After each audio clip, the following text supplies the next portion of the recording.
Quien veía a Claudia Morales en la cima de su carrera difícilmente podía imaginar la tormenta silenciosa que se gestaba tras las puertas de su cómoda casa. A los 38 años era el retrato de la mujer exitosa, abogada corporativa, respetada, referente en el ámbito jurídico, madre dedicada de Diego y Sofía, que se esmeraba en organizar cada detalle de la rutina de sus hijos. El matrimonio con Álvaro, ejecutivo ambicioso y siempre elegante, parecía a primera vista sólido y envidiable. Los fines de semana se llenaban de almuerzos en familia, fiestas infantiles, cenas con amigos y viajes cortos que reforzaban la imagen de estabilidad. Todo parecía en su lugar, cada logro, cada sonrisa en las fotos del portarretratos de la sala, hasta el día en que pequeños detalles comenzaron a escaparse del control meticuloso de Claudia. Fue de forma casi imperceptible que el clima entre ella y Álvaro empezó a cambiar. Primero, vinieron los retrasos que él justificaba con reuniones urgentes e imprevistos de último momento. Luego, viajes de trabajo que se hicieron más frecuentes, siempre con excusas convincentes pero poco detalladas. Claudia notó que su marido pasaba más tiempo en el celular, intercambiando mensajes rápidos con la secretaria Rebeca, una joven de 26 años que recientemente se había vuelto indispensable en los proyectos de la empresa. Aunque intentaba apartar el pensamiento, la intuición de Claudia, afinada por años de experiencia jurídica, le susurraba que algo andaba mal. Cuando las miradas de Álvaro hacia Rebeca adquirieron un brillo extraño y las conversaciones entre ellos pasaron a ser susurros, la incomodidad dio paso a la sospecha concreta.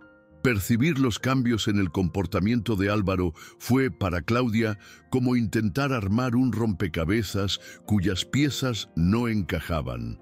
Al principio, prefirió creer que era cansancio, el desgaste natural de quien concilia la vida familiar con las exigencias de una carrera de alto nivel. Pero las señales se multiplicaron. Él empezó a evitar conversaciones profundas, apagaba el teléfono al entrar en casa y desviaba la mirada cada vez que ella mencionaba a la secretaria. Los niños comenzaron a sentir la ausencia del padre en los pequeños detalles. Diego se quejaba de la falta de compañía en los partidos de fútbol del sábado. Sofía preguntaba por qué papá ya no cenaba con ellos. Claudia, siempre racional, intentaba ahuyentar la angustia, ocupándose aún más del trabajo y de los hijos, como si el movimiento constante pudiera silenciar las dudas que invadían sus noches en vela. Pero fue un detalle trivial el que encendió de una vez por todas la alarma. Un mensaje en el celular de Álvaro, visto por casualidad mientras él salía apurado de la ducha, con emojis y frases cariñosas que ninguna colega de trabajo enviaría en tono profesional. A Claudia se le heló la sangre, pero no hubo escándalo ni confrontación inmediata. Sabía bien el valor de la información y aún más del momento oportuno para actuar. Observó, anotó horarios, detectó transferencias bancarias fuera de lo común en las cuentas conjuntas y reservas de hoteles en fechas en que Álvaro decía estar en reuniones largas. Con la mente afilada de abogada, Claudia empezó a armar su propio dossier.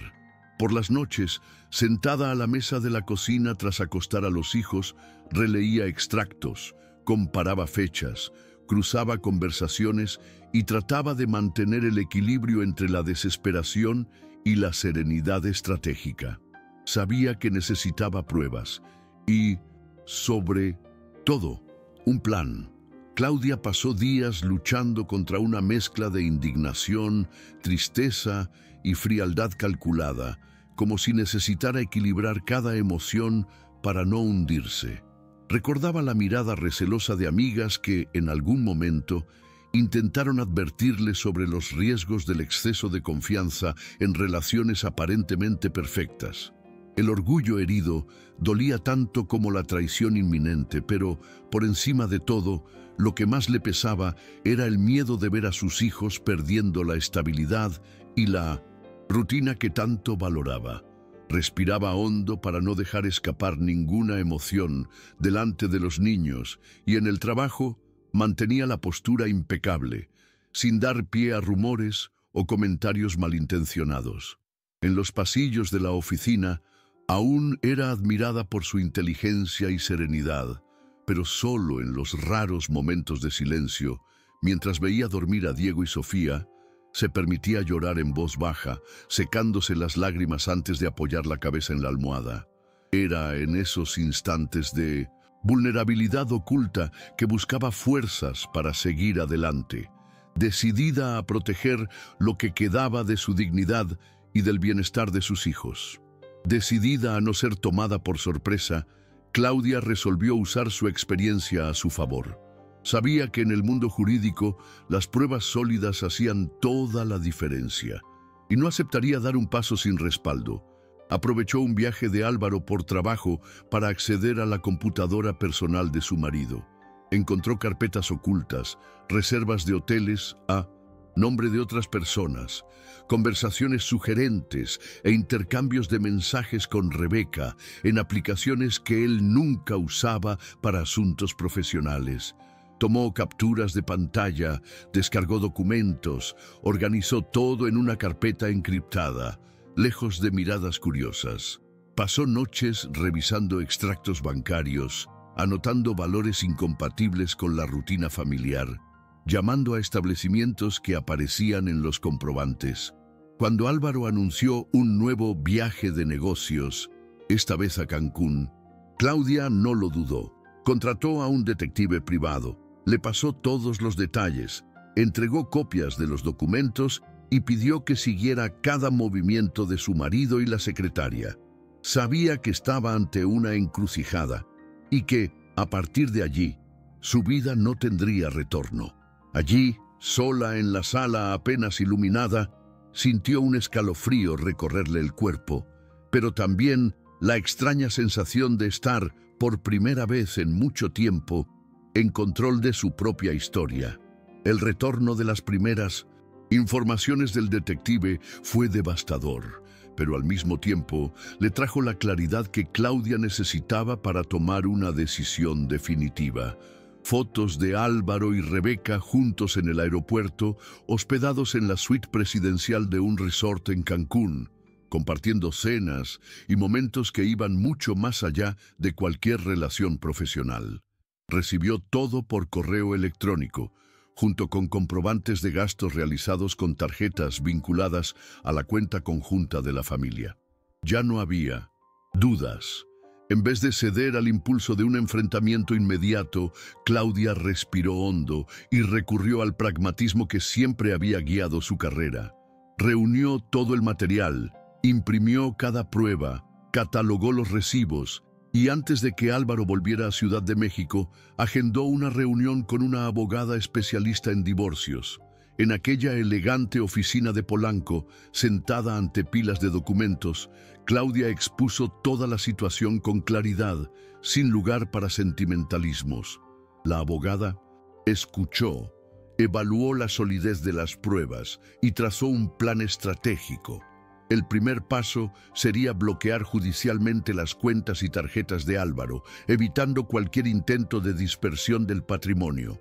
Enseguida presentarían la demanda de divorcio contencioso, anexando todas las evidencias del adulterio y del uso indebido de los recursos familiares. Paralelamente, Claudia se encargó de resguardar a los hijos, conversando cuidadosamente con Diego y Sofía sobre la ausencia del padre y evitando al máximo exponerlos a la turbulencia del trasfondo. Era un proceso doloroso, exigía sangre fría y cálculo, pero también un coraje silencioso, de esos que solo quien ha amado demasiado y ha sido traicionado comprende. En los días siguientes, entre idas al juzgado, reuniones con abogados y noches en vela, Claudia sentía que cada una de sus acciones era como una pieza de dominó empujando a la otra. El inicio de un efecto dominó que lo cambiaría todo para siempre. Mientras Álvaro y Rebeca Disfrutaban del lujo y la falsa sensación de impunidad en Cancún. Claudia actuaba en silencio, con precisión quirúrgica. El bloqueo judicial de las cuentas fue concedido rápidamente debido a la solidez de las pruebas presentadas. Tarjetas de crédito y acceso a recursos desaparecieron de la noche a la mañana para Álvaro. En paralelo, la notificación formal del proceso de divorcio fue preparada meticulosamente, incluyendo no solo la comprobación de la traición y del uso indebido de bienes familiares, sino también la solicitud de bloqueo inmediato de patrimonio y custodia cautelar de los hijos. Antes de enviar la notificación, Claudia preparó un detalle final, un paquete para el resort, entregado directamente en la suite presidencial donde los amantes estaban hospedados. Dentro había copias impresas de las conversaciones, recibos, extractos bancarios y la primera página de la demanda de divorcio. Todo cuidadosamente empaquetado junto a una carta manuscrita, sobria y directa, comunicando que ya no había espacio para mentiras. El golpe certero de Claudia alcanzó a Álvaro en el momento en que menos lo esperaba. Aquella noche, la pareja se preparaba para una cena especial en el restaurante más exclusivo del resort, con vista al mar turquesa de Cancún. El ambiente era elegante, las luces tenues, música suave de fondo, y Rebeca lucía un vestido nuevo comprado horas antes, sin imaginar que sería su última compra financiada por Álvaro. Al final de la comida, sonrientes y aún bajo el efecto del vino caro, Álvaro entregó la tarjeta al camarero, seguro de otra noche perfecta. La incomodidad comenzó con el discreto regreso del empleado, diciendo que el pago había sido rechazado. Álvaro, sorprendido, pidió que intentaran de nuevo. El resultado fue el mismo. Tomó otra tarjeta tratando de mantener la compostura, pero la incomodidad solo aumentó al ver que ninguna funcionaba. La fila de espera crecía, las miradas de otros clientes comenzaban a posarse en su mesa. Mientras Rebeca murmuraba preocupada, sugiriendo alternativas, Álvaro llamó al gerente del banco, solo para oír una grabación informando sobre el bloqueo judicial.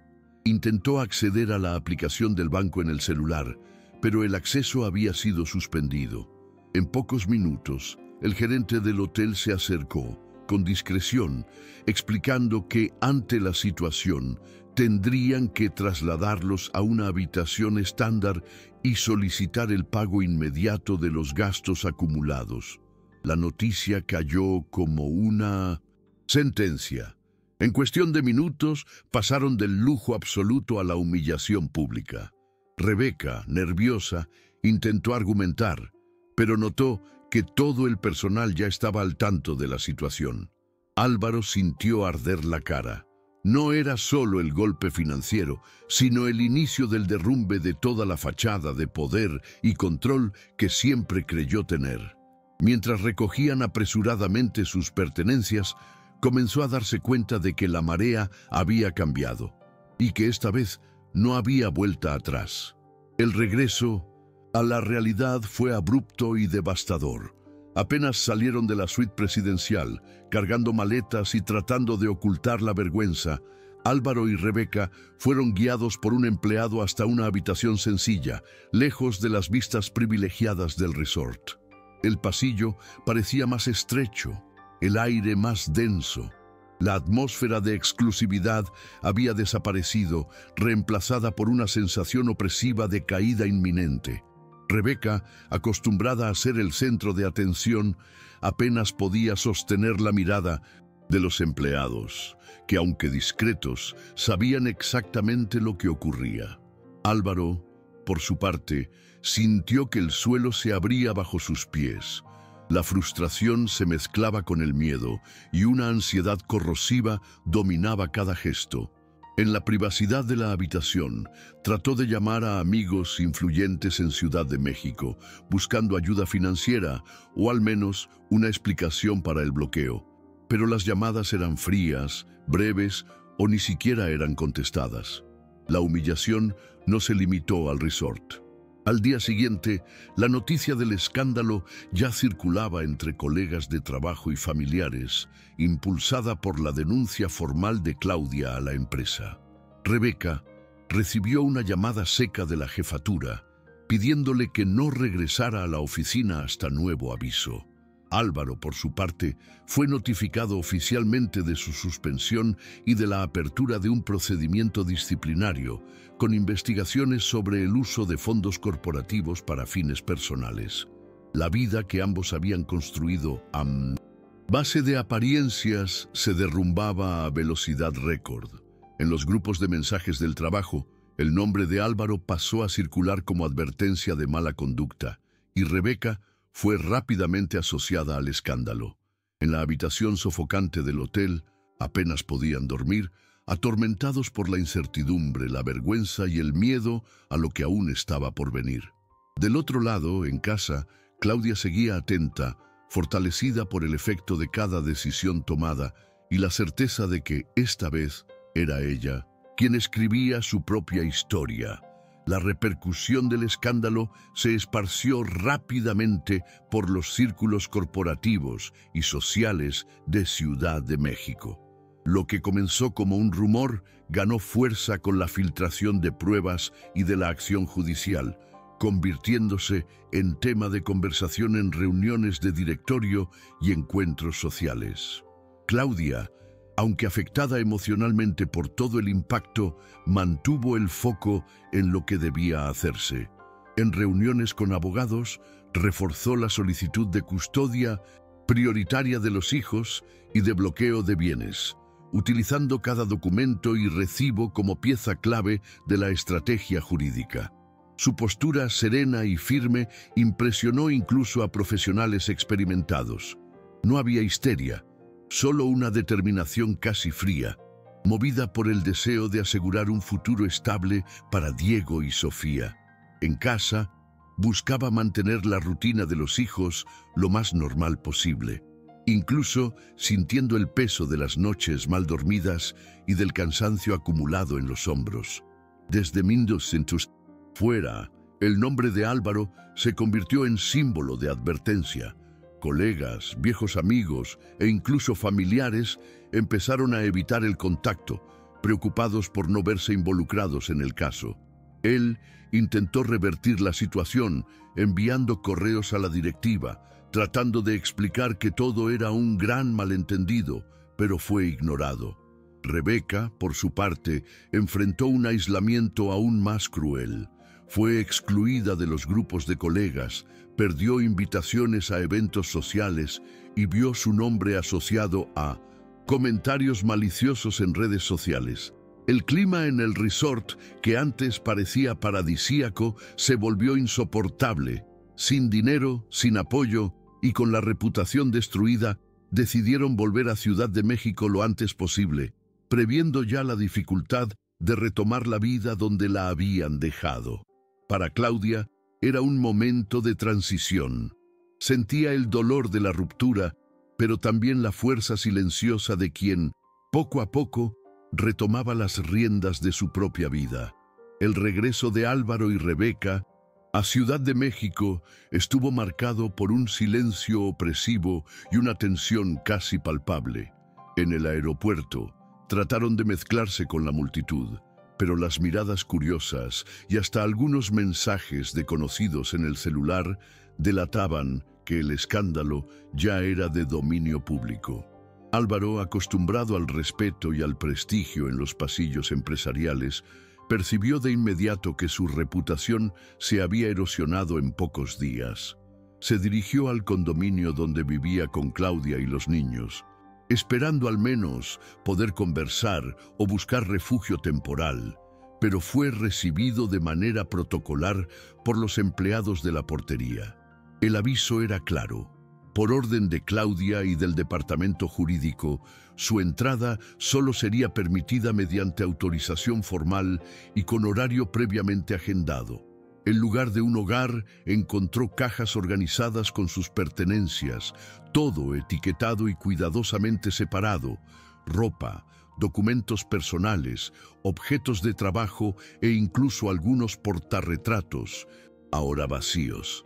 Sobre una de las cajas había un sobre con instrucciones para contactar a los abogados, detalles sobre la audiencia y orientaciones sobre cómo proceder de allí en adelante. La frialdad del procedimiento dejó a Álvaro atónito. Aquella escena simbolizaba de manera concreta el fin de lo que él creía controlar. Intentó llamar a Claudia, pero las llamadas iban directamente al buzón de voz. Buscó apoyo entre amigos cercanos, solo para darse cuenta de que muchos ya habían cambiado de bando, prefiriendo el silencio a la asociación con el escándalo. Rebeca, por su parte, volvió a la casa de sus padres, donde encontró una acogida fría y desconfiada. Los padres, visiblemente decepcionados, se limitaron a pedirle que repensara sus decisiones de vida, mientras evitaban comentarios más duros. El aislamiento fue aún más evidente cuando las viejas amigas comenzaron a evitarla. Las invitaciones a eventos desaparecieron y las redes sociales se llenaron de comentarios maliciosos o indirectas. Ninguno de los dos tenía ya a dónde correr. Para Álvaro, quedaba lidiar con el proceso de divorcio, las consecuencias profesionales y el impacto financiero de perder no solo el empleo, sino también una parte significativa del patrimonio. Mientras tanto, Claudia libraba su propia batalla emocional. A pesar de la postura segura y estratégica ante los abogados y en el tribunal, cargaba un cansancio profundo y una tristeza latente por todo lo que se había deshecho. No había celebración ante la caída de Álvaro, pues sabía que, en el fondo, todos perdían en algún grado, especialmente los niños, que debían lidiar con la ausencia repentina del padre y la inseguridad de los cambios. Para proteger a Diego y Sofía, Claudia mantuvo conversaciones francas y sensibles, explicando, con el cuidado de quien ama, que la familia seguiría existiendo, aunque de otra manera. Animó a los hijos a expresar dudas y sentimientos, procurando, siempre que fuera posible, mantener la rutina y los rituales familiares intactos. Pequeños gestos, como cocinar juntos o ver películas en familia, adquirieron un nuevo significado y se volvieron fuente de apoyo mutuo. En medio del dolor de la ruptura, Claudia encontró fuerza en la posibilidad de reconstrucción. Decidió allí que no permitiría que el pasado, por más doloroso que fuera, determinara los próximos capítulos de su historia. Las audiencias de divorcio en Ciudad de México expusieron todo aquello que durante años Claudia había intentado preservar solo para sí. En el tribunal, Álvaro se esforzaba por mantener la postura de víctima. Cometí un error, pero fui llevado por la presión del trabajo y por la soledad, decía, tratando de sensibilizar al juez. Claudia, sin embargo, mantenía la calma.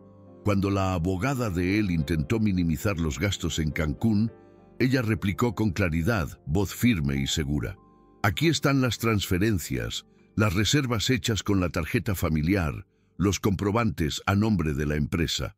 No fue impulso, fue elección. El magistrado hojeaba los documentos mientras los abogados de Claudia presentaban los extractos, y el silencio de la sala hacía aún más evidente la incomodidad de Álvaro.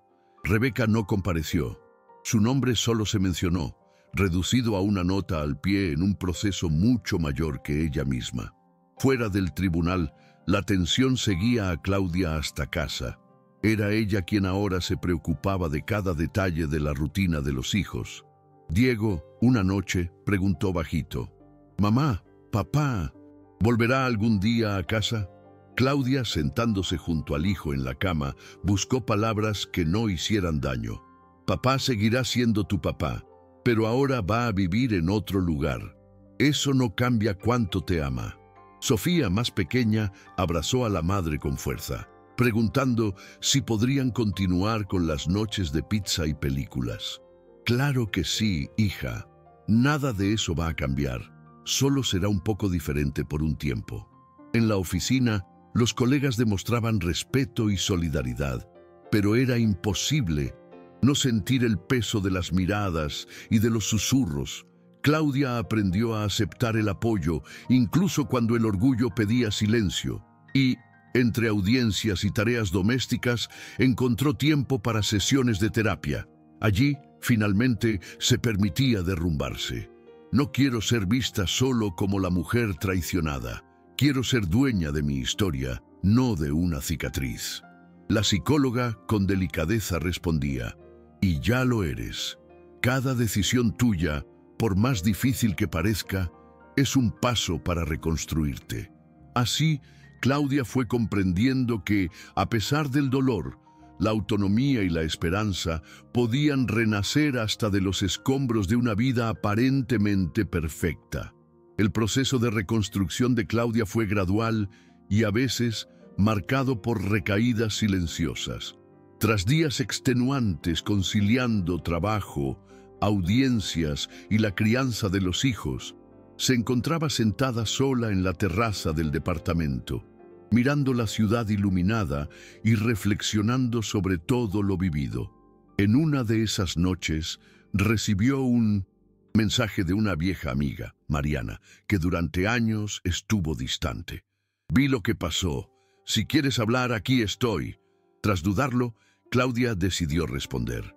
El reencuentro, en un café discreto de Coyoacán, fue emotivo. Entre risas, recuerdos y lágrimas contenidas, Mariana le dijo: siempre admiré tu fuerza, pero nunca olvides que no tienes que cargar todo sola. El apoyo sincero de esa amistad reavivada trajo un consuelo inesperado, despertando en Claudia el deseo de retomar viejos lazos y buscar una red de apoyo verdadera.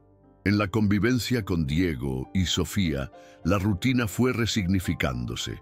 Por las mañanas de sábado, los tres comenzaron a frecuentar un parque cercano, donde los niños podían correr libres, y Claudia, poco a poco, se permitía respirar hondo, lejos del peso de las responsabilidades. En casa, implementó pequeñas tradiciones: noches de pizza hecha juntos, sesiones de películas elegidas cuidadosamente y hasta tardes de juegos de mesa, que sacaban sonrisas incluso en los días más difíciles. En una de esas noches, Diego miró a su madre y dijo: ¿sabes? Me gusta cuando estamos solo nosotros tres. La casa se siente más ligera. Sofía, sonriendo, completó: mamá hace que todo sea seguro. Esas palabras resonaron en Claudia, mostrando que, a pesar de las pérdidas, había allí una nueva posibilidad de felicidad, una familia reconstruida a partir de la verdad y el cuidado mutuo. Al acostarse esa noche, sintió por primera vez un orgullo sereno, entendiendo que su mayor logro no era haber ganado en el tribunal, sino haber logrado proteger el amor y la dignidad de quienes más importaban. Con el tiempo, la noticia del divorcio dejó de ser el tema principal entre colegas y conocidos, y Claudia percibió que finalmente podía pensar en sí misma sin culpa. Invirtió en cursos de especialización en Derecho de Familia, área que siempre admiró, pero para la cual nunca había tenido tiempo. En la oficina, fue invitada a liderar proyectos importantes, recibiendo reconocimiento no solo por el desempeño, sino también por la resiliencia ante la crisis personal. En una reunión, un socio la felicitó discretamente. Eres ejemplo de coraje y competencia, Claudia. Todo el equipo te respeta. Ella sonrió, sintiendo que empezaba a recuperar no solo el prestigio profesional, sino también la autoestima que el desgaste de los últimos años había erosionado. Fuera del trabajo, volvió a practicar pilates, redescubrió el placer de la lectura y principalmente de la compañía silenciosa de sí misma. La relación con Álvaro, por otro lado, se volvió distante y puramente formal. Las pocas conversaciones se limitaban a temas prácticos sobre los niños y el avance del proceso judicial. En uno de esos raros intercambios, él intentó buscar algún tipo de reconciliación o al menos un alivio para su propia conciencia. Claudia, Me equivoqué. Sé que lo perdí todo. ¿Crees que algún día recuperaré la confianza de mis hijos? Ella respiró hondo antes de responder, mirando a los ojos a su exmarido. La confianza no se recupera con promesas, Álvaro. Si algún día ellos vuelven a creer en ti, será por tus actitudes, no por palabras. El tono era firme, pero no había rencor, solo un cansancio maduro y la certeza de quien finalmente sigue adelante.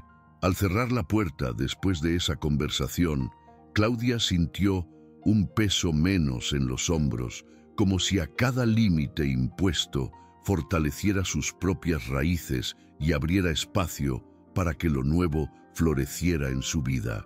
La decisión de abrir un nuevo capítulo vino casi como un instinto de supervivencia. Claudia empezó a diseñar el proyecto de su propio bufete de abogacía, especializado en derecho de familia y defensa de mujeres en situación de vulnerabilidad. Cada detalle del nuevo espacio era pensado para acoger y empoderar, desde la elección de colores suaves en la recepción hasta la disposición de las salas de atención. Quiero que cualquier mujer que entre aquí sepa que hay salida, que no está sola, sin importar el tamaño del dolor, explicó a una arquitecta durante una reunión. Las primeras clientas llegaron por recomendación de colegas y en poco tiempo el bufete se volvió referente para casos delicados de separación, custodia y violencia psicológica. Claudia sentía que, por primera vez, todo el sufrimiento vivido tenía un propósito: transformar su propia experiencia en instrumento de justicia para otras mujeres. En el ámbito personal, la transformación era igualmente visible. Claudia se permitió viajar con los hijos a ciudades del interior, donde podían descansar sin prisa, explorar mercados callejeros y crear nuevas memorias juntos.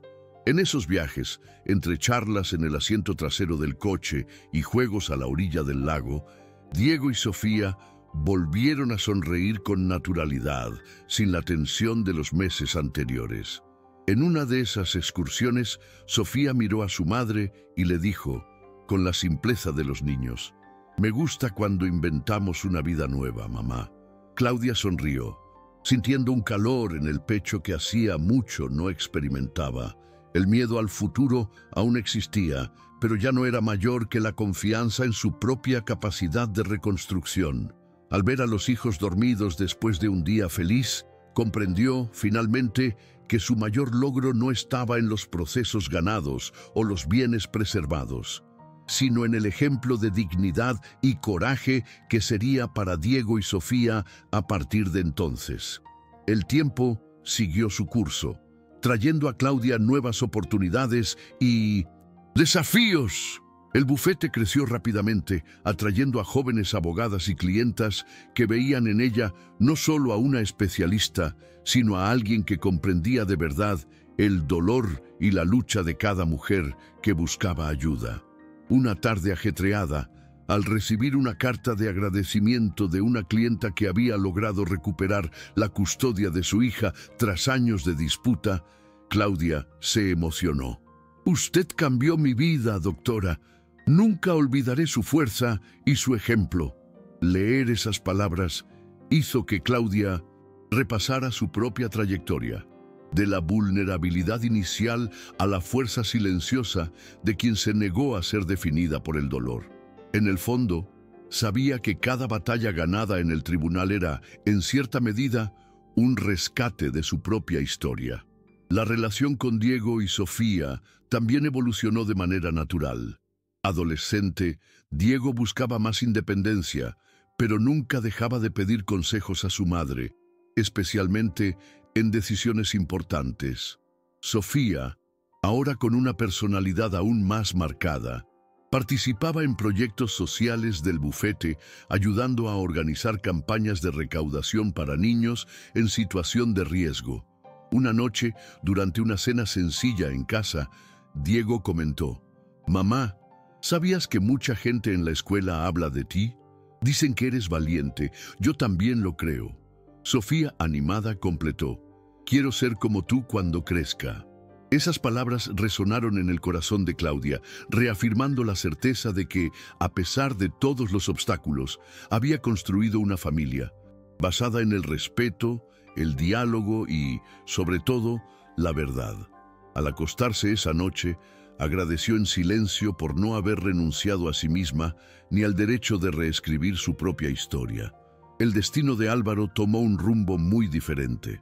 Tras el escándalo y el despido, enfrentó dificultades para reinsertarse en el mercado laboral, especialmente en el ámbito corporativo de Ciudad de México, donde su nombre se convirtió en sinónimo de advertencia. Intentó empleos en ciudades más pequeñas, aceptando cargos muy por debajo de los que ocupaba antes, y vio caer drásticamente su nivel de vida. Viejos amigos evitaron el contacto e incluso familiares empezaron a mantener distancia, incómodos por la repercusión del caso. Una noche solitaria en un departamento alquilado, intentó, sin éxito, retomar el contacto con los hijos, enviando mensajes que rara vez eran respondidos. En una de las pocas conversaciones, Diego respondió con madurez: «Papá, no te odio, pero necesito tiempo para confiar de nuevo.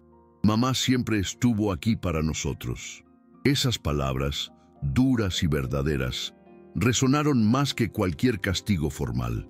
Por su parte, Rebeca vio interrumpida su trayectoria profesional de forma abrupta. Tras regresar a casa de sus padres, buscó empleos administrativos, pero siempre era rechazada debido al historial expuesto en redes sociales y grupos profesionales. Poco a poco, se aisló aún más, evitando eventos sociales y limitándose a la convivencia familiar. Entre las pocas charlas, con amigas, confesó en tono de arrepentimiento: «Creí que estaba empezando una vida nueva, pero solo destruí la que tenía». El escándalo no fue olvidado, y en el entorno profesional pasó a ser vista más como ejemplo de advertencia que de ambición. En contraste, Claudia seguía su trayectoria, segura de que los caminos recorridos por cada uno fueron consecuencia de las elecciones tomadas y que su verdadera victoria era poder, finalmente, mirar hacia el futuro sin miedo, sabiendo que nada ni nadie volvería a tener el poder de dictar los límites de su propio valor. Con el pasar de los meses, Claudia notó que, aunque las cicatrices de la traición aún existían, dejaron de ser heridas abiertas para convertirse en marcas de superación. Las inseguridades y miedos iniciales dieron lugar a una serenidad madura. En charlas con otras mujeres, amigas, clientas o incluso desconocidas en conferencias que comenzó a impartir, compartía no solo el lado jurídico de las batallas, sino también la dimensión humana de volver a empezar. No toda victoria aparece en una sentencia.